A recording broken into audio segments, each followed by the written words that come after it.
Bienvenidos a Buller X, panorama mundial en geopolítica, macroeconomía y finanzas globales para el mundo hispanoparlante, donde ofrecemos una mirada sintética, de calidad y en español de los tópicos más importantes de la actualidad global.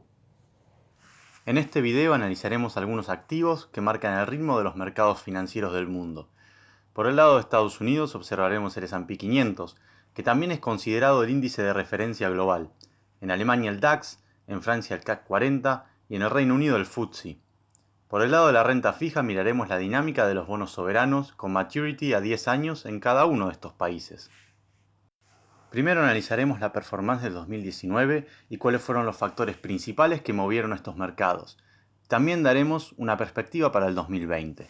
Analizaremos el mercado de equities en tres dimensiones cuantitativas: el retorno a la fecha, la volatilidad y la correlación entre los diferentes índices, lo cual nos permitirá entender la interconectividad entre los diferentes mercados.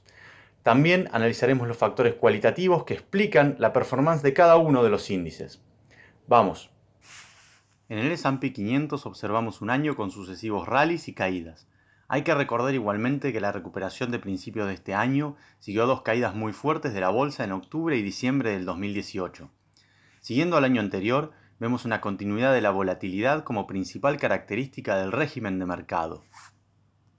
Comparando los otros índices, es decir, el DAX, el CAC 40 y el FTSE, vemos una muy fuerte correlación de los dos primeros con el índice americano, mientras que el indicador británico diverge marcadamente. La mala performance del FTSE se explica fundamentalmente por la incertidumbre causada por el Brexit y el caos en la política británica. Veamos cómo se plasman estos factores cualitativos en los números. Los indicadores cuantitativos reflejan exactamente estas conclusiones, con rendimientos mayores al 25% en Estados Unidos, Alemania y Francia. En cuanto a los factores cualitativos, tanto en Estados Unidos como en Alemania, la guerra comercial con China, sus progresos, retrocesos y las señales derivadas de todo el proceso fueron drivers muy importantes en los rallies y caídas de los valores de las acciones. La economía también jugó un factor importante en ambos mercados. Por un lado, a medida que la macroamericana mostraba señales de robustez, por ejemplo en la creación de empleo y crecimiento, superando las expectativas de una posible recesión, el mercado de equities reaccionaba positivamente. En Alemania, por el contrario, la recesión económica fue un determinante clave. Para el caso de Francia, ya superando la crisis de los chalecos amarillos y sin problemas económicos, su índice estuvo guiado más que nada por la dinámica global como factor principal, mientras que el índice británico se vio estancado en la incertidumbre política interna del Brexit. Pasemos ahora a analizar el mercado de renta fija. Prácticamente durante los primeros 3 trimestres del año tuvimos una caída sistemática de las tasas de interés a 10 años en las principales economías del mundo, con lo cual tuvimos un muy buen rendimiento de los bonos de los respectivos países. Veámoslo. Desde mayo, la tasa a 10 años de Alemania se ha mantenido negativa, llegando a un valor mínimo absoluto por debajo de menos 70 basis points el 30 de agosto.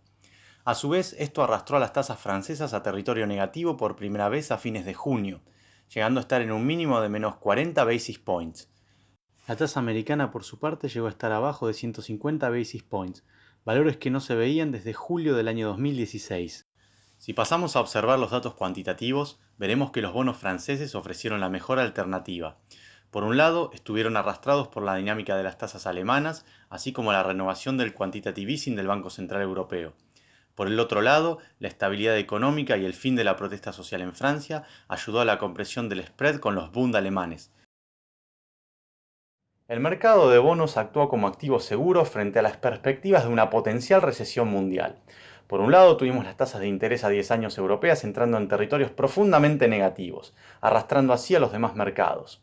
Esto estuvo soportado por la vuelta del quantitative easing del Banco Central Europeo, así como las bajas sucesivas de las tasas de interés de referencia de la Reserva Federal Americana, y también la mirada y preocupación de su Comité de Política Monetaria respecto al riesgo global.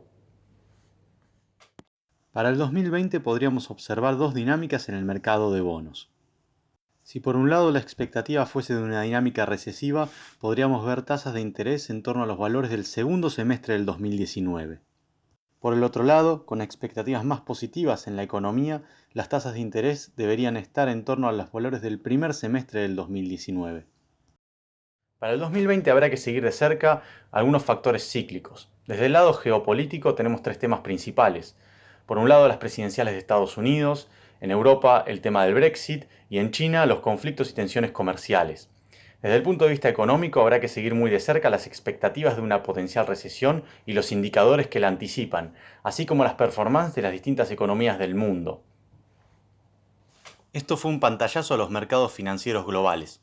Suscríbanse a BullerX, panorama global en geopolítica, macroeconomía y finanzas globales para el mundo hispanoparlante. La gran pregunta es, ¿qué régimen predominará en los mercados financieros, tanto de equities como de bonos? Desde Londres, ciudad financiera del mundo.